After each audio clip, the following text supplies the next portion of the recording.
When PowerPoint came along, it was this really cool tool that we all use to help us structure and organize our thoughts for a presentation. And we'd fire up the computer and put on PowerPoint, and we would just start typing our thoughts away onto the slides. And while that method may have worked at one time, it just doesn't work anymore. And a big part of that is TED Talks. TED Talks have dramatically reshaped audience expectations for what a presentation should be. And it's raised the bar for speakers of every kind, whether you're doing a PowerPoint in front of a group at work, or you're out there in the community, or speaking at a conference. We all have to change and adapt. 3 big changes as a result of TED Talks. Number 1, people expect our presentations to be shorter and more concise. Attention spans are not what they used to be. Number 2, it's not enough just to inform us. We want to be entertained. We want drama and intrigue and story and passion and humor. And finally, TED Talks have ushered in this visual style that is elegant and minimalist, which should be common sense, right? We were all raised to understand that a picture is worth 1,000 words, but that's actually based on hard science. There's a principle called the picture superiority effect. And in one study, it showed that when people were given information verbally or orally out loud, 3 days later, they retained just 10%. But when that information came in picture form or accompanied by a picture, they retained 65%. So images, at least 6 times stickier than words. And a lot of studies also show that dense, word-filled slides do not work. They contribute to cognitive overload. It's too much for our brains to take in. We're trying to listen to you. We're trying to read the slides. We can't do both, and the message gets muddled. Now, TED Slides did not invent this visual style. Steve Jobs was doing this for many years. Great big images, giant headlines. He had a no bullet point rule. Of course, not all of his peers were up to speed on this, and you can decide for yourself, in the words of the old TV ad, whether you're a Mac or a PC. I know which one I would rather be. More evidence. Almost 15 years ago, Seth Godin, a master marketer and author, wrote this treatise called Really Bad PowerPoint. And in it, he said, talking about pollution in Houston, instead of giving me 4 bullet points of EPA data, why not read the stats, but show me a picture of a bunch of dead birds, some smog, and even a diseased lung? So, in the face of all this evidence, why does death by PowerPoint persist? Several reasons. Number 1, first and foremost, it gives us great comfort. We want to have our script up there on the screen. We're worried that we'll forget a point. So my solution for that is practice, practice, practice. Know your stuff. Stop relying on words on the screen. And I think you'll find if you convert to this style of images, that an image could trigger your thoughts just as well as words. And here's another tip, by the way. If you forget a point, don't worry about it. Your presentation is probably full of lots of valuable information. And if you miss a point or two, the audience will never know the difference.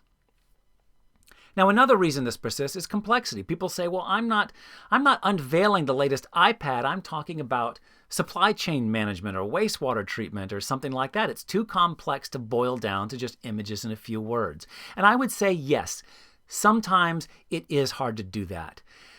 I'm not saying that all of your presentations or all of your slides within a presentation need to be in this TED style, but if you can move as much of it as possible toward that style, that elegant minimalist style, you're going to be more effective. Another big reason is lack of time, and it does take a lot of time to create presentations like this. Lao Tzu, the ancient father of Taoism, said, time is a created thing. To say I don't have time is like saying I don't want to. So I'm telling you this, if you've got a really big presentation and there's a lot on the line, make the time. Make it a priority. Shift your schedule around. And if it's not worth the time, ask yourself, well, is there another way to communicate this information? Maybe it doesn't need to be a presentation. Maybe it could be a memo. Here's another one. We create presentations not for the audience in the room, but for the people who aren't there. We like to send the deck beforehand so people can read it, or we like to circulate it afterwards for people who missed the presentation. But that just cheats the audience in the room out of a good experience. Mitch Joel is another great marketer, and he said the best presentations are the ones where the slides are completely meaningless unless you've seen the speaker present them. Ensure that your slides act as a visual enhancement to everything you're saying. So you're wondering, well, what do I do if I want people who weren't there to understand the presentation? Here's what I do. I just create an outline in Word of all the key points. It's quick, it's easy, and I circulate that before or afterwards or alongside of it. So you can do that as well. Or you could get really crazy and create two separate presentations, one for people to read and one for people to watch, but that's a lot of work. So how do we overcome death by PowerPoint? Here are 5 quick fixes that anyone can do. Number 1, the number 1 rule, and this is like 80% of the game, 1 idea per slide. Not 2 ideas, not 7 ideas, 1 idea per slide. I would rather see 60 slides in a 30-minute presentation than 5 slides where you're spending 6 minutes on each one. So it's okay to let the slides go by quickly. 1 idea per slide. So I do a presentation where I'm talking to young people about important career tips. And one of the points I make is it's always easier just to confront the unpleasant task, to just get it over with rather than, worrying about it, the difficult confrontation or the hard follow-up. Just do it and get out of the way. So that's my 1 idea. Do the unpleasant thing. The second rule is you find 1 interesting, provocative image to support that idea. So I'm thinking, okay, do the unpleasant thing. What are some unpleasant things? I think about dishes piling up in the sink. I think about piles of laundry. I end up with this, a stalk of broccoli. Your mileage may vary. Maybe it's peas, like eat your peas. Do the thing that you have to do. Whatever it is, just find that 1 idea and that 1 image. You do that, that's most of the ballgame. But here are a few more tips. Have a point of view. Every slide should answer the audience's question, why am I looking at this? Why is it important? What am I supposed to do? So let me give you an example. You could have a slide like this, long-term air quality trends, that doesn't really trigger that response in the audience. Or you could have a strong point of view that says pollution is getting worse. Next tip. Simplify your charts and graphs. Here, obviously, there is too much going on. There is not just 1 idea. It's impossible for people to understand. So strip out a lot of that data.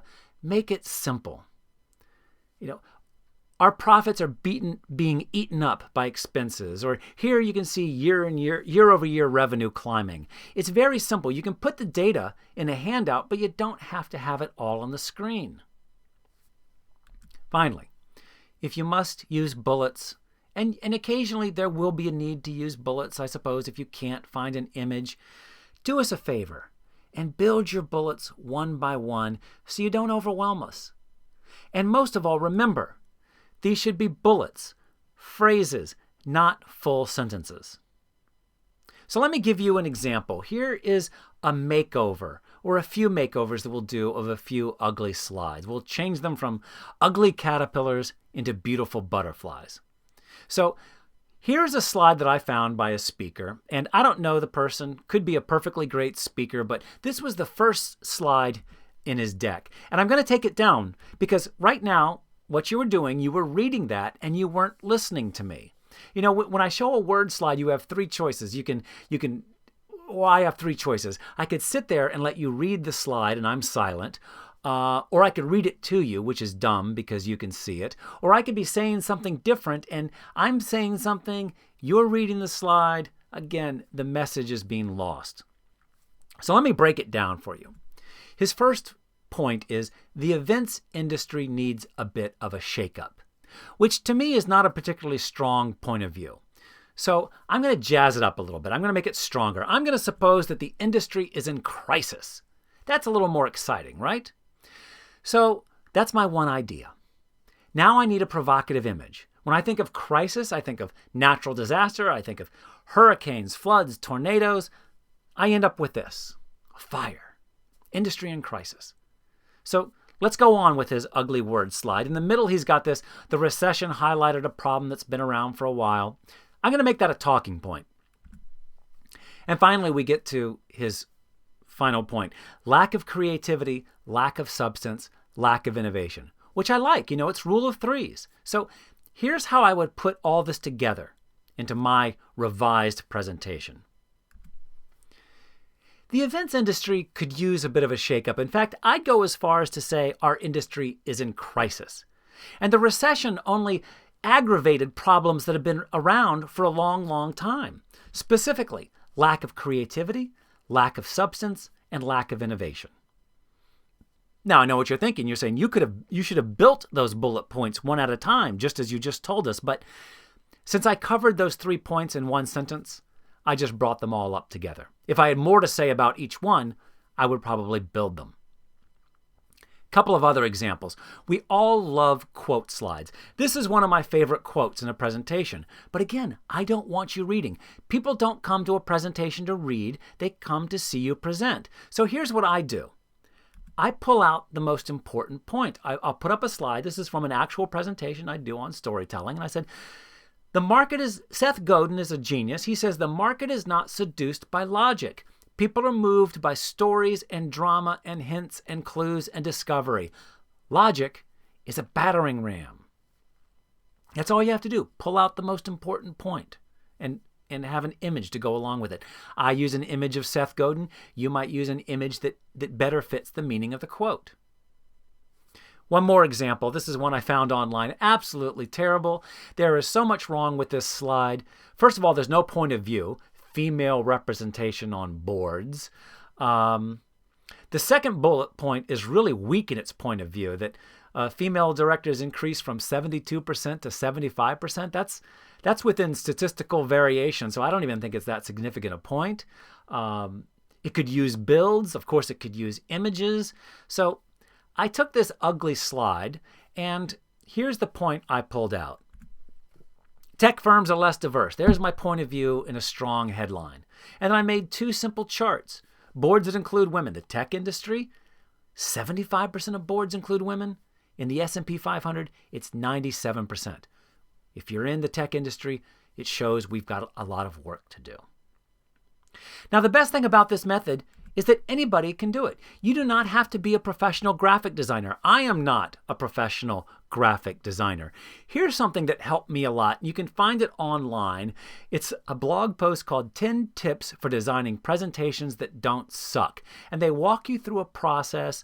They give you ideas for where you find images. They talk about fonts and colors and all of those other things. So I suggest you find that online. Now, there are lots of sources for images. There are plenty of sources where you could pay for images online, like Shutterstock and iStock and Getty. Maybe you have access through your company to a bunch of stock photos that you could use. If you don't, here's the site that I use. It's called freeimages.com. It's a great source of images that people put up there. You can look under different categories. You can search. One thing they will do, I'll tell you, if you search for an image saying challenge, and they'll give you images of people, hanging from a cliff, they will try to sell you images, stock photography images. So you have to scroll down to find the free ones. Probably the best source of images that you don't have to pay for is you take them yourself. Go around your neighborhood throughout your day. Take pictures of things that you might want to use in a presentation. Traffic signs are a great one. Do not enter, danger, caution, stop, wrong way. And use your imagination. A leaf that's turning color might represent change. An open door might represent opportunity. So, these are a few tips that will put you on the path to redemption, that will help you escape from PowerPoint hell. And just so you know, I'm a former sinner myself. Here is a slide that I found on my computer from a deck that I made about 8 years ago. It violates every single rule I've just talked about. It's wordy, it's got bullets, they're complete sentences, there's no images, it's ugly, all of those things. And ironically, I'm going to zoom in on the presentation note from this slide. I say, the print here is very small, but if you ever find yourself saying, you can't read this in the back of the room, or this is hard to discern, but let me explain it to you, that's when you know you've got a problem. So I urge you to throw away the security blanket of dense, wordy slides. And when you do that, an amazing thing will happen. Suddenly, you are out there, exposed. And that is a good thing, because suddenly the audience goes from passively laying back and reading slides to suddenly leaning in. And they're suddenly paying attention to your delivery technique, the energy that you bring, and the passion to your arguments, and most of all, your ideas. Now, as I said, I am not a professional slide designer. So please do not come to me for advice on changing your slides. Find a graphic designer if you must. Here's my specialty. I'll help you with these other things. I'll help you with the delivery and the energy and the content. And I do talks on this all the time on presentation training and communication skills and many other subjects. If you can't afford that, at a much lower price point is my book that will walk you through what I call the 11 deadly presentation sins, one of which is dull, ugly slides, but there's many other sins like lack of emotion or bad storytelling or bad energy, and you can find that in all of these places in multiple forms, including an audiobook narrated by me. So for your next presentation, the choice is yours. You can stick with the tired old PowerPoint templates, or you can choose to stand out and be different. And I guarantee you, if you adopt this style, your presentation will look like no other because you are personalizing it with images you find on your own. And when you do all this, perhaps you can go from an audience that is staring back at you like this, bored, skeptical, disengaged, and one that is excited and delighted and eager to hear more. And that's ultimately the goal, because if you can give a great presentation, like others say, you can change the world. You can align people around an idea. You can sell more product. You can do almost anything. You can grow your reputation in the marketplace and many, many other things. So I wish you luck. If you want to reach me, there are many ways to do it. I'm on Twitter, my website, my blog. I appreciate your tuning in. Thank you.